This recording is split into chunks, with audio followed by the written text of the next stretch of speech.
کے سامنے وہی عرض کرنا چاہتا ہوں کہ جب حرمین شریفین جاتے ہیں تو ان بارگاہوں کا ادب کس طرح کیا جائے اور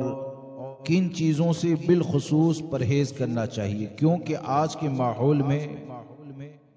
بہت سے معاملات ایسے ہو گئے کہ آدمی وہاں جانے کے بعد بھی حرام کاریاں کرتا ہے اور کئی گناہ کے بارے میں تو اسے احساس بھی نہیں ہوتا ہے کہ وہ گناہ کر رہا ہے۔ اور اگر ہم کو یہ دیکھنا ہے کہ حج کرنے والا حج کر کے آئے، عمرہ کرنے والا عمرہ کر کے آئے، تو ہمارے پاس وہ کون سا پیمانہ ہے جس کی بنیاد پر ہمارے دل کے اندر ایک یقین پیدا ہو کہ اللہ تبارک و تعالیٰ نے ہماری اس حاضری کو قبول کر لیا ہے۔ تو ہمارے بزرگوں نے اس پیمانے کے حوالے سے ہم کو یہ تعلیم عطا فرمائی کہ وہ بندہ مومن جو حج کے لیے جاتا ہے یا عمرہ کے لیے جاتا ہے، خانہ کعبہ کی زیارت کرتا ہے، بارگاہ رسالت صلی اللہ تعالی علیہ وسلم میں حاضر ہوتا ہے، تو جب وہ وہاں پر حاضری دینے کے بعد آئے اور اس کا حج کرنا، اس کا عمرہ کرنا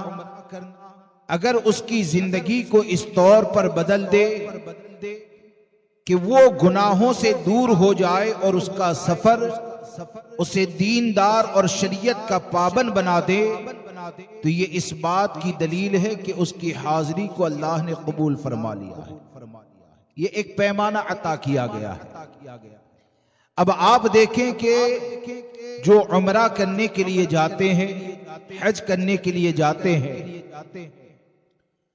تو آپ نے کئی بار دیکھا ہوگا اور دیکھتے بھی ہوں گے کہ لوگوں کے دلوں میں اتنی بے باکی پیدا ہو گئی ہے کہ اب تو حج کرنے کے لیے جب جاتا ہے، عمرہ کرنے کے لیے جاتا ہے، تو حرم شریف میں بعد میں داخل ہوتا ہے، بمبئی سے یا کہیں سے بھی ایئرپورٹ کے اوپر بیٹھے اور احرام باندھے، نیت ہوئی، تو احرام باندھنے کے بعد سب سے پہلا کام بہت سے لوگ یہ کرتے ہیں کہ تصویر کھینچیں گے، فیس بک پہ رکھیں گے، تصویر کھینچیں گے اور اس کو گروپ کے اندر ڈالیں گے۔ یعنی آپ اگر احرام کی حالت میں ہے تو رشتہ دار جانے کہ فلاں بندہ احرام کی حالت میں ہے، یہاں تک کہ معاذ اللہ رب العالمین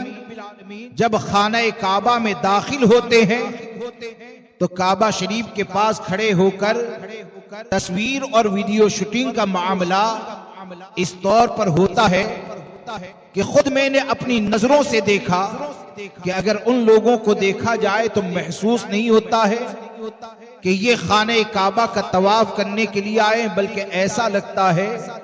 کہ جیسے کہیں پر پکنک کے لیے نکلے ہیں، موج اور مستی کرنے کے لیے نکلے ہیں، اور بغیر کسی خوف کے تصویر کشی کا کام کیا جاتا ہے۔ آپ نے کبھی اس بات کے بارے میں غور کیا اور اس کو یہ نہ سمجھے کہ تصویر کشی سے، ویڈیو شوٹنگ سے یہ بریلی منع کرتا ہے؟ حضور تاج الشریعہ نے منع کیا، حضور تاج الشریعہ نے منع کیا،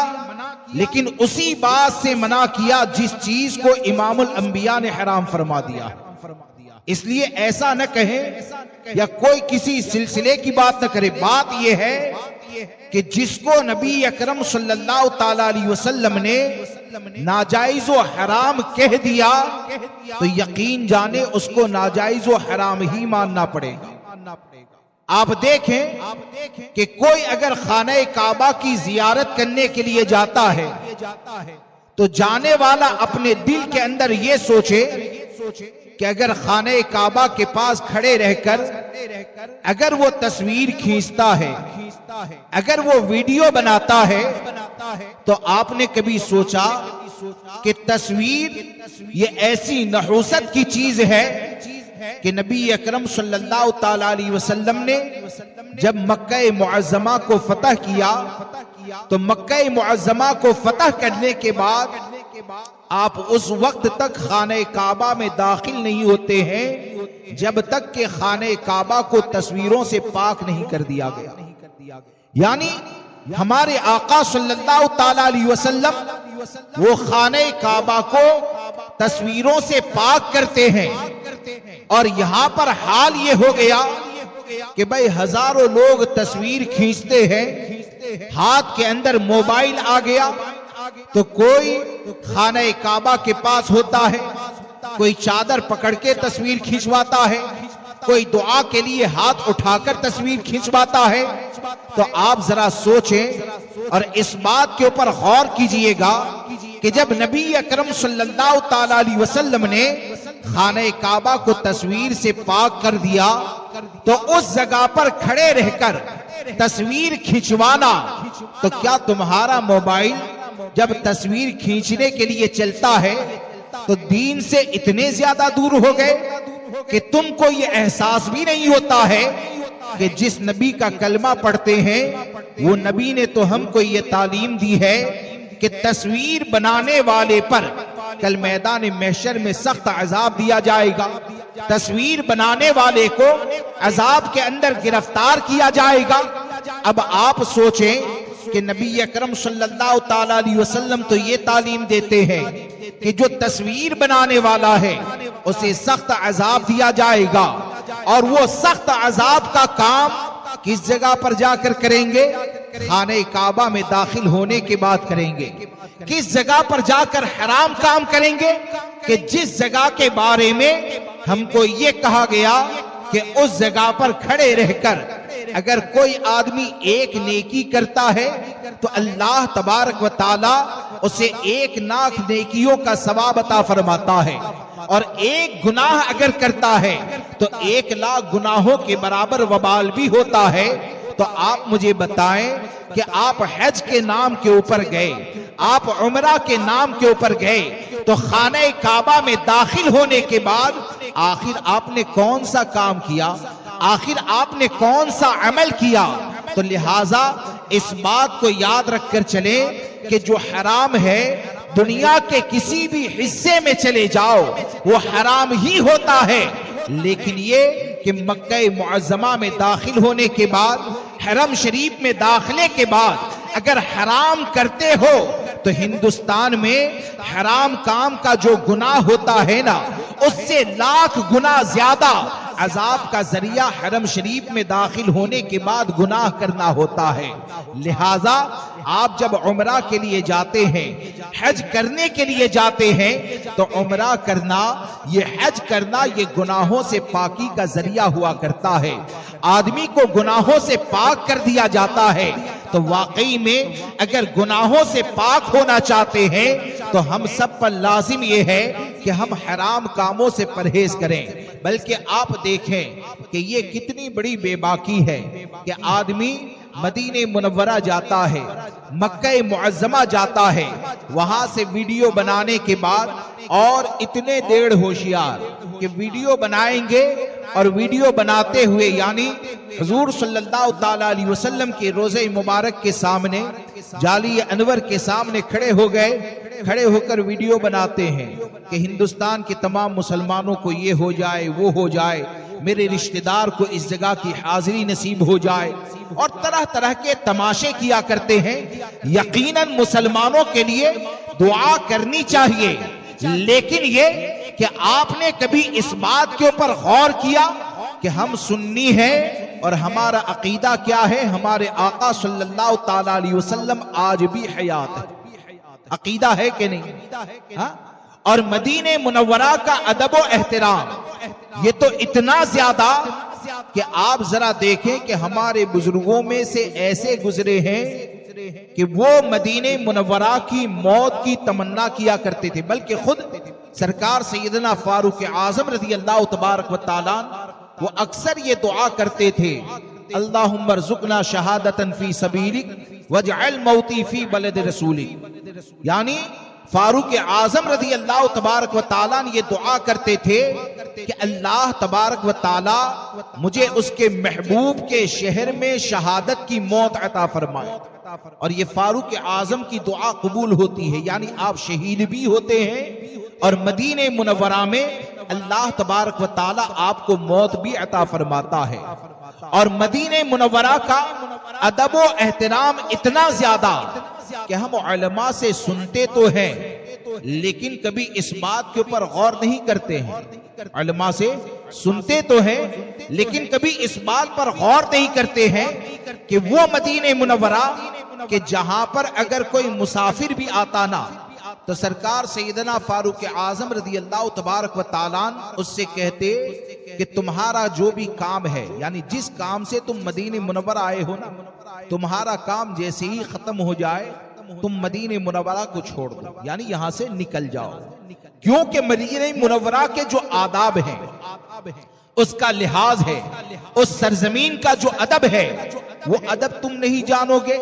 اور دوسرے شہر میں جس طرح رہتے ہو اس طرح یہاں پر رہنے کی کوشش کرو گے۔ تو اب آپ سوچیں کہ فاروق اعظم رضی اللہ تبارک و تعالیٰ وہ بہتر زمانے میں آنے والے کو مدینہ منورہ کے آداب سکھاتے ہیں، اور سرکار صلی اللہ تعالیٰ علیہ وسلم کی بارگاہ تو وہ عظیم بارگاہ کہ آپ نے وہ شعر تو سنا ہوگا نا کہ ادب گاہی اس زیر آسماں عرش از نازک تر، نفس گم کردہ می آیت جنید و بایزید ایجاد، جس کا مفہوم یہ ہے کہ آسمان کے نیچے زمین کے اوپر ایک جگہ ایسی ہے نا، ایک جگہ ایسی ہے کہ عظمت کے معاملے میں وہ عرش اعظم سے زیادہ معزز اور مکرم ہے، اور اس جگہ پر جو تصویر کھینچتے ہیں، حرام کاریاں کرتے ہیں، بد مذہبوں کا ذبیحہ کھا لیتے ہیں، تو ان کو یہ سوچنا چاہیے کہ یہ تو وہ جگہ ہے کہ نفس گم کردہ می آیت جنید و بایجید ایجاد، یعنی یہ تو اتنی مبارک اور برکت والی جگہ ہے کہ حضرت جنید بغدادی رضی اللہ تبارک و تعالیٰ،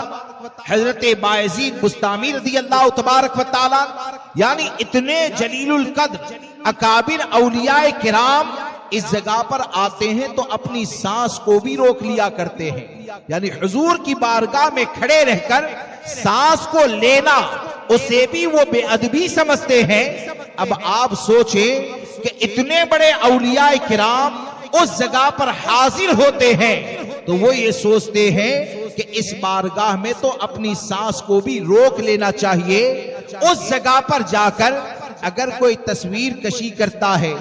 اگر کوئی ویڈیو شوٹنگ کرتا ہے تو آپ مجھے بتائیں کیا حضور صلی اللہ تعالیٰ علیہ وسلم کی بارگاہ میں حاضری کا یہی طریقہ ہوتا ہے؟